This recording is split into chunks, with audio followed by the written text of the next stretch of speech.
గృహయోగం సిద్ధించడానికి మానవుడికి చక్కగా సహకరించేది అష్టసాముద్రికం అండి.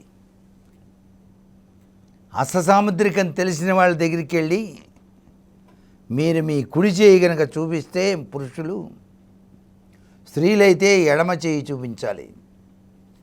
ఆ యొక్క చేతిలో మధ్యలో గనక స్క్వేర్ గుర్తు గనక ఉంటే ఆ వయసులో వాళ్ళు గృహయోగం సిద్ధిస్తుంది అని శాస్త్రం. అంటే అష్టసాముద్రికం మానవ జీవితానికి చుక్కానిలా కూడా పనిచేస్తుంది. హస్తమును చూసి మీ జీవన గమనం ఇది, మీరు నడిచే నడక ఈ విధంగా ఉండాలి, మీరు ఈ దేవుణ్ణి కొలవాలి, ఈ రంగు వస్త్రాలు ధరించాలి అని చెప్పేటువంటి నిష్ణాతులైన అష్టసాముద్రిక వేత్తలను సంప్రదించి మీరు విషయాలు తెలుసుకోవచ్చు. సనాతన సంస్కృతి సంప్రదాయంలో మానవ మనుగడలో ఇవన్నీ కూడాను ఒక చుక్కానిలా పనిచేస్తాయి.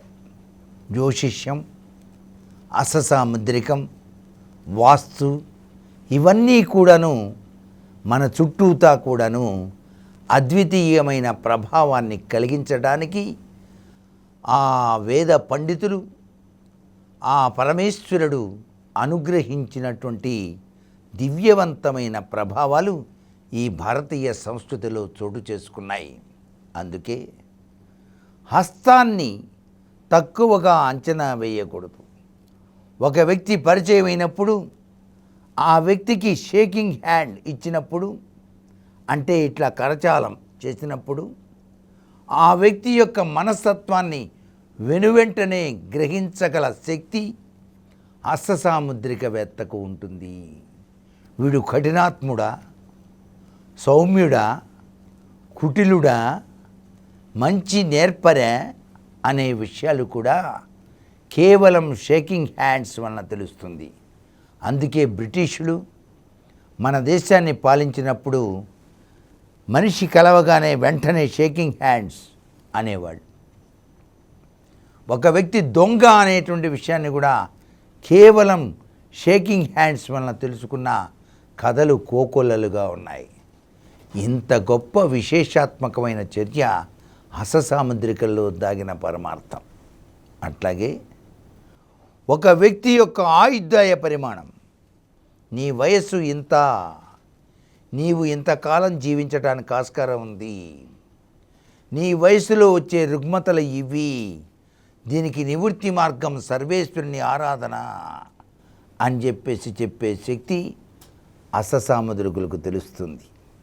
అందుకే ఆరోగ్యకరమైనటువంటి జీవన విధానానికి హస్తరేఖలు ఎంతగానో సహకరిస్తాయి అంటోంది శాస్త్రం. దాని రీత్యానే తల్లి గర్భంలో బిడ్డడు ముడుచుకొని పడుకొని ఉమ్మనీళ్ల చుట్టూ తిరుగుతూ, పరమేశ్వరా ఎన్ని జన్మలెత్తానో, ఈ జన్మలోనైనా నాకు చక్కటి యోగాన్ని కలిగించు స్వామి అంటూ ప్రార్థిస్తూ పడుకుంటాడు ఆ బిడ్డడు. అలా ఆ వ్యక్తి ఆలోచన పరంపరలు హస్తముద్రికలుగా ఇక్కడ హస్తం పైన రేఖలుగా ఉంటాయి. ఈ రేఖలే అతడు బయటికి వచ్చిన తరువాత అతని యొక్క జీవన గమ్యాన్ని నిర్దేశించడానికి సహకరిస్తాయి. తల్లి గర్భంలో ఉన్న శిశువుకు ఏర్పడినటువంటి అత్యంత కీలకవంతమైన రేఖలే అష్టసాముద్రికంలో ముఖ్యమైనటువంటి పాత్రను వహిస్తున్నాయి. అందుకే సాక్షాత్తు యశోద ఆ యొక్క సిద్ధార్థుని ప్రసవించినప్పుడు శుద్ధోదన మహారాజు జాతక బ్రహ్మలందరినీ కూడా పిలిచి, మీరు మా అబ్బాయి యొక్క జాతకాన్ని చూడండి అన్నప్పుడు ఉపాలి అనే మహర్షి కళ్ళ వెంట ఆనంద బాష్పాలు కురిశాడు. కళ్ళ వెంట ఆనంద బాష్పాలు వచ్చాయి. ఏమిటి మహర్షి ఎందుకు మీరు అలా ఉన్నారు అని అడిగినప్పుడు, ఇటువంటి మహాపురుషుడు చెప్పేటువంటి ప్రవచనామృత తత్వాన్ని నేను ఆలకించడానికి అప్పటికి ఉండను కదా అని బాధపడుతున్నాను అన్నాడుట.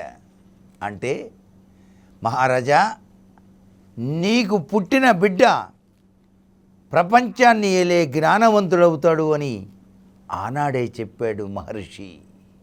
అంత గొప్ప విశేషకరమైన శాస్త్రం మన భారతీయ సనాతన సంస్కృతిలో నిక్షిప్తమైనటువంటి జ్యోతిష శాస్త్రం, హస్తసాముద్రిక శాస్త్రం, వాస్తుశాస్త్రం. వీటిని తక్కువగా అంచనా వేయకూడదు.